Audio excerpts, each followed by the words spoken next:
भी 2 वैक्सीनेशन जो double vaccination के बाद भी वाला जो प्रोविजन है इसमें शामिल नहीं है। अच्छा, मतलब जिनको दोनों डोजेस लग गई हैं उनको भी कोरोना के RT-PCR नेगेटिव रिपोर्ट दिखाना और रजिस्ट्रेशन कराना अनिवार्य है, कंपलसरी है। पूरे देश में कहीं से भी उन हेल्पलाइन में कॉल किया जा सकता है जो कि 24/7 उपलब्ध है।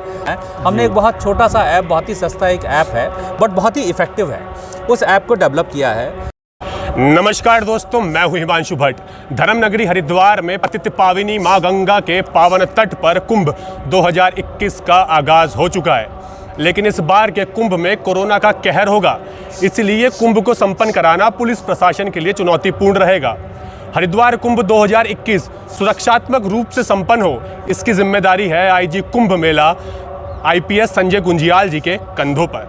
सर, हम सबसे पहले जानना चाहेंगे, पहली बार ऐसा हो रहा है कि कुंभ मेले के अवसर पर इतनी बड़ी बीमारी का कहर है, तो पुलिस प्रशासन की क्या क्या विशेष तैयारियां हैं कुंभ को संपन्न कराने के लिए?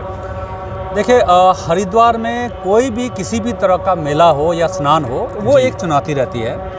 और विशेषकर कुंभ मेले का आयोजन, क्योंकि जिस स्केल का क्राउड इसमें आता है, और कुंभ हरिद्वार में एक तरफ आप देखेंगे चंडी देवी, दूसरी तरफ मनसा देवी, उसके बीच में जो सर्कुलेशन एरिया बहुत ही लिमिटेड है, और इतने कम सर्कुलेशन एरिया में जब करोड़ों की संख्या में लोग आते हैं तो उसका मैनेजमेंट एक बहुत बड़ी चुनौती उत्तराखंड पुलिस के लिए सदैव रही है।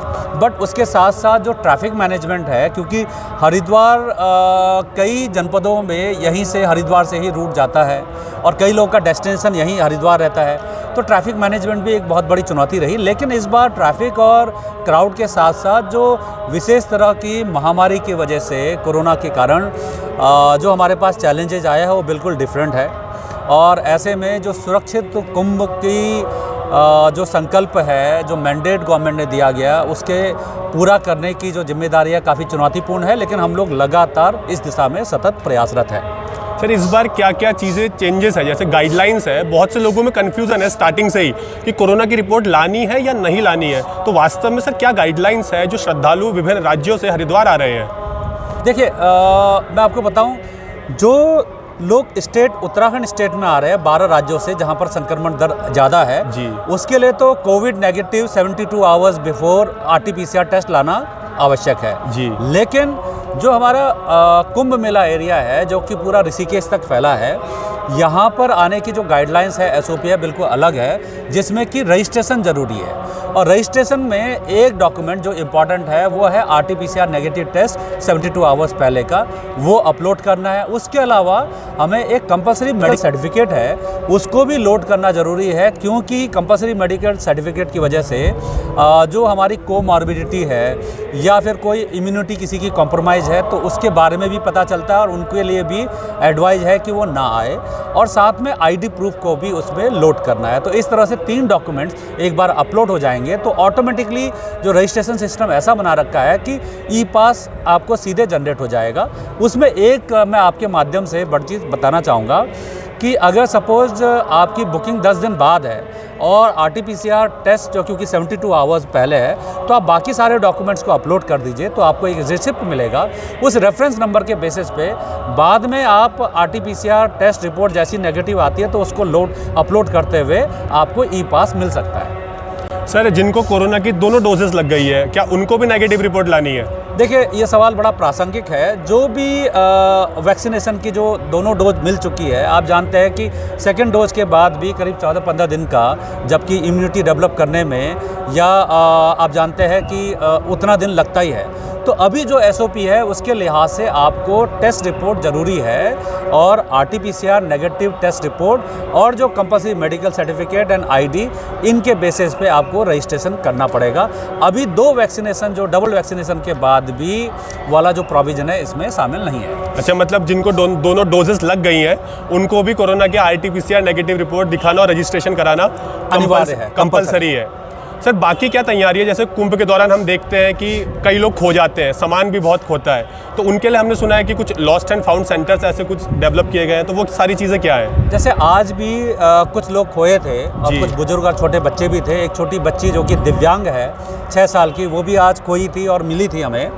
तो इस तरह के बहुत सारे केसेस खोया पाया में लगातार कुंभ मेले अवधि में आते हैं, उसको देखते हुए हम लोगों ने जितने भी थाने हैं उनको हम लोगों ने खोया पाया सेंटर बनाया। उसके लिए अलावा जो 8 हमने स्पेशलाइज तरीके से, जिसमें कि लेटेस्ट टेक्नोलॉजी का यूज़ करते हुए हमने खोया पाया सेंटर बनाया। लेकिन जो सबसे अच्छी बात यह है कि हम लोगों ने जितने भी हमारे कांस्टेबलरी है, जितने भी पुलिसकर्मी है, उन सब को जीता जागता इधर उधर दौड़ता हुआ एक खोया पाया सेंटर बनाया है। हमने एक बहुत छोटा सा ऐप, बहुत ही सस्ता एक ऐप है बट बहुत ही इफ़ेक्टिव है, उस ऐप को डेवलप किया है और उसमें जितने भी व्यक्ति, अगर कोई खोता है या कोई सामान जो है खो जाता है या फिर कोई सामान मिलता है या व्यक्ति मिलता है, तो उसका फ़ोटोग्राफ और डिटेल को आप उसमें अपलोड कर सकते हैं और जैसे ही अपलोड करेंगे तो वो इन्फॉर्मेशन जितने भी पुलिसकर्मी जिन्होंने वो ऐप लोड किया है उनके वहाँ नोटिफिकेशन के रूप में मिल जाएगा और तत्काल आपको डिटेल मिल जाएगा, जिसके बेसिस पे आप, अगर कोई व्यक्ति खोया हुआ है और किसी दूसरे कॉर्नर में किसी पुलिसकर्मी को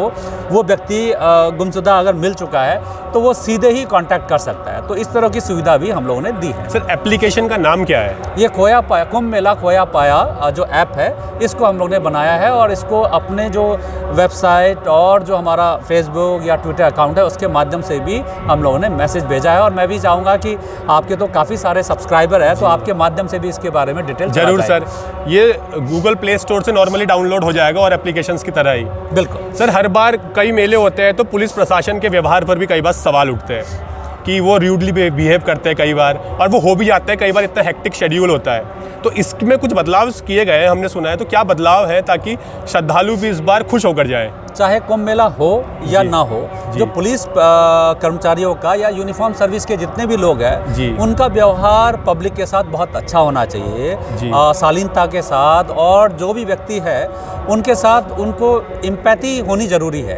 कई बार जो लोग आपके पास आते हैं, चाहे रास्ता पूछने के लिए आ रहे हैं या उन्हें कोई दिक्कत है उसके संबंध में अपनी दिक्कतों को शेयर करने आ रहे हैं, तो ऐसे में आपके व्यवहार को लेकर कोई समस्या किसी को नहीं होना चाहिए। अगर मृद व्यवहार रहेगा तो जो छवि जो श्रद्धालु है अपने घरों पे, गाँव पे जब जाएंगे तो एक बहुत अच्छी छवि पुलिस कर्मियों के लिए भी लेके जाएंगे, पूरे राज्य के लिए भी, उत्तराखंड राज्य और प्रशासन के लिए भी लेके जाएंगे। तो उस लिहाज से हम लोगों ने इसमें विशेष ध्यान दिया है और जितने भी हमारे, इवन हमने सॉफ्ट स्किल के अलग से कोर्सेज कराए हैं, ट्रेनिंग सेशन कराए हैं और उसमें जो जनरल जानकारी है, क्योंकि कई ऐसे पुलिसकर्मी यहाँ पर हरिद्वार में तैनात हुए हैं जो कभी भी हरिद्वार में पूर्व में नहीं रहे, तो इनको आसपास के जितने भी एरिया है उनके बारे में जानकारी दी है, ताकि जब कभी कोई बाहर के आगंतुक आते हैं तो अगर वो किसी पर्टिकुलर टूरिस्ट प्लेस के बारे में भी पूछते हैं तो हम लोग कुछ ना कुछ जवाब दे पाए। तो इस हिसाब से भी हम लोगों ने अरेंजमेंट किया है। आप लोगों ने हेल्पलाइन नंबर जारी किया गया है, किस लिए वो हेल्पलाइन नंबर है और कैसे लोग उसका उसका फ़ायदा उठा सकते हैं और अपनी शिकायतें दर्ज करा सकते हैं? देखिए, तमाम तरह की लोगों की जानकारियाँ लोग चाहते हैं और लोगों को खासकर जो SOP जारी हुई उसकी वजह से भी तमाम तरह की उनकी क्वेरीज है, उसके लिहाज से पूरे देश में कहीं से भी उन हेल्पलाइन में कॉल किया जा सकता है, जो कि 24/7 उपलब्ध है। और उसमें जितने भी पुलिसकर्मी, इवन जो है प्राइवेट को, सिविलियंस को भी हम लोग ने उसमें रखा हुआ है, तो उनको सारी जानकारी उपलब्ध कराई गई है। कभी कभी ऐसी भी जानकारी होती है जो उनके पास नहीं है, तो वो उसे कॉन्फ्रेंस पे संबंधित अधिकारी से भी बात करवाते हैं। साथ में हमारे पास, क्योंकि पूरे देश से पुलिस बल या सेंटर पैरामिलिट्री फोर्स आया हुआ है, तो उसमें कई ऐसे लोग हैं जो विभिन्न भाषाओं में उनको ज्ञान है या बात कर सकते हैं, जैसे मलयालम या कन्नड़, तेलुगु, तमिल। तो ऐसे व्यक्तियों को भी हम लोगों ने अपने हेल्पलाइन में जोड़ा है। अगर कोई उस भाषा का व्यक्ति है तो हम कॉन्फ्रेंस में उन्हीं के भाषा में, उनकी मातृभाषा में बात करा करके उनकी समस्या का समाधान कराने की दिशा में कार्य कर रहे हैं। हेल्पलाइन नंबर क्या है सर? 1902 ये हेल्पलाइन नंबर है। उसके अलावा और भी कई नंबर्स है जो कि हमारे जितने भी वेबसाइट और जो हमारे सोशल मीडिया प्लेटफॉर्म है उसमें भी उपलब्ध कराए गए हैं। ठीक है, धन्यवाद sir. Thank you. Haridwar Kumbh 2021 में अगर आप भारत के किसी भी राज्य से आ रहे हैं तो धर्म नगरी हरिद्वार में कुंभ की अलौकिकता के दर्शन के लिए आपका स्वागत है। लेकिन कोविड-19 की गाइडलाइंस का पालन जरूर करें, क्योंकि आपकी सुरक्षा में ही देश की सुरक्षा है।